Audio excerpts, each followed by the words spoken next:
यानंतर आमच्या गावची जयपूर केंद्राचे केंद्रप्रमुख त्यांची पण या तालुक्याला 1 वर्षाची सेवा लाभली आणि ते आता ट्रान्सफर होऊन लाखनी तालुक्याला त्यांचा आदेश आला जाणार आहे. त्यांचा पण या ठिकाणी सत्कार करण्यात आलेला आहे. आदरणीय पूना बोरकर सर यांना विनंती करतो की त्यांनी आपले मत या ठिकाणी व्यक्त करावे. पूना बोरकर सरांनी 2 केंद्र अत्यंत समर्थपणे सांभाळले आहेत. 2 केंद्राचा 4 सांभाळणे काही साधी गोष्ट नाही, परंतु त्यांनी कोणतीही तक्रार येऊ न देता तो केंद्र आणि त्या केंद्रातील सर्व शिक्षकांना एकत्रित करून उत्तम प्रकारे त्यांनी प्रशासन 2 केंद्रामध्ये केलेलं आहे आणि ते आज ट्रान्सफर होऊन जात आहे. असे पूना बोरकर सर त्यांना विनंती करतो की त्यांनी आपले मनोगत व्यक्त करावे.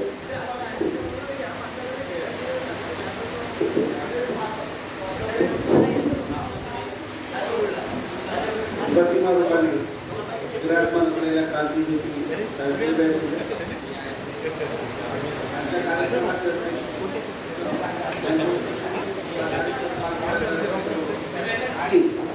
त्यांच्यासाठी हा कार्यक्रम आयोजित केला.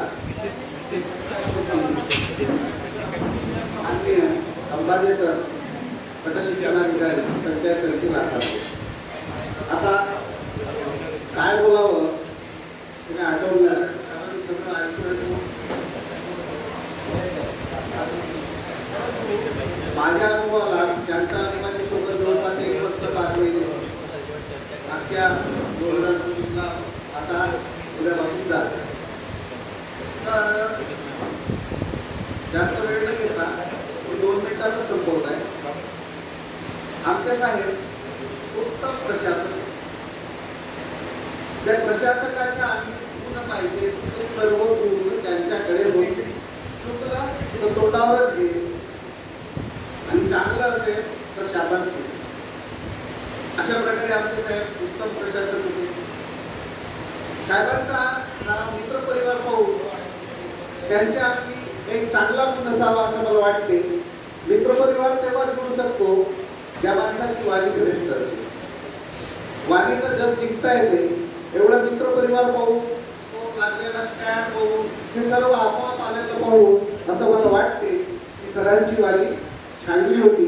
त्यांनी वाणी आम्हाला मित्र जमवायला वेळ लागते ना, तू येतो का तू येतो का म्हणून तिथं स्वभाव नाही आहे आणि कार्यक्रमही छोटे खाली मोठा नाही आहे तरी परंतु मित्रपरिवार जमवणं म्हणजे वाणी श्रेष्ठ आहे.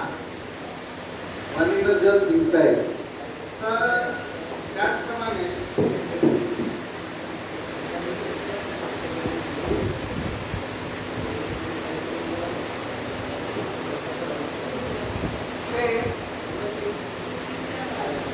त्यांच्या बाबतीत एवढं काय बोलण्यात आलं म्हणजे ते समाजशील प्राणी. समाजात कोण जगत नाही, एकल कोणते नाही आहे असं लक्षात येते. त्यामुळे माझी अशी इच्छा आहे, अशी नम्र विनंती आहे की यानंतर सुद्धा साहेब आपण हसत खेळत जीवन जगावं, समाजात राहावं, आपल्या मित्रपरिवारात राहावं. तुमचं पुढील सर्व आयुष्य सुखमय निरोगी जावं आणि तुमच्या कुटुंबातील सर्व सदस्यांचे पुढील आयुष्य सर्व सुखमय निरोगी जावं अशी सदिच्छा बाळगतो. आता दुसरी गोष्ट राहिली, या ठिकाणी माझा सत्कार करण्यात आला. या सत्कार करणाऱ्या बिहारच्या सर्व लोकांच्या पूर्वी आहे. मी आजपर्यंत नोकरी केलो, सोडत आहे. पुढच्या वर्षी मी निवडीच्या त्या दिवशी रिटायर होणार आहे. तर मी शाल अंगावर कधी घेतली नाही. पहिली वेळ आहे माझी शाल अंगावर घ्यायची, कारण माझ्या बदल्याच कशा होतात दिसत नाही मी कोणाला जाताना. तर त्यामुळे या सर्वांचा ट्रेनिंग आहे.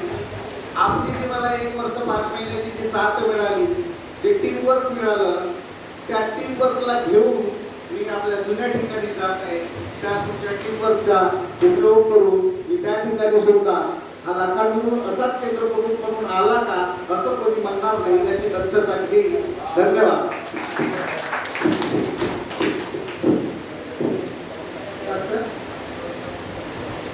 सर आमदार बोलले की माझी पत्नी कशी होते समजून नाही नाव धुलीचंद आहे असं म्हणायला हरकत नाही की ते धुलीकर आहे.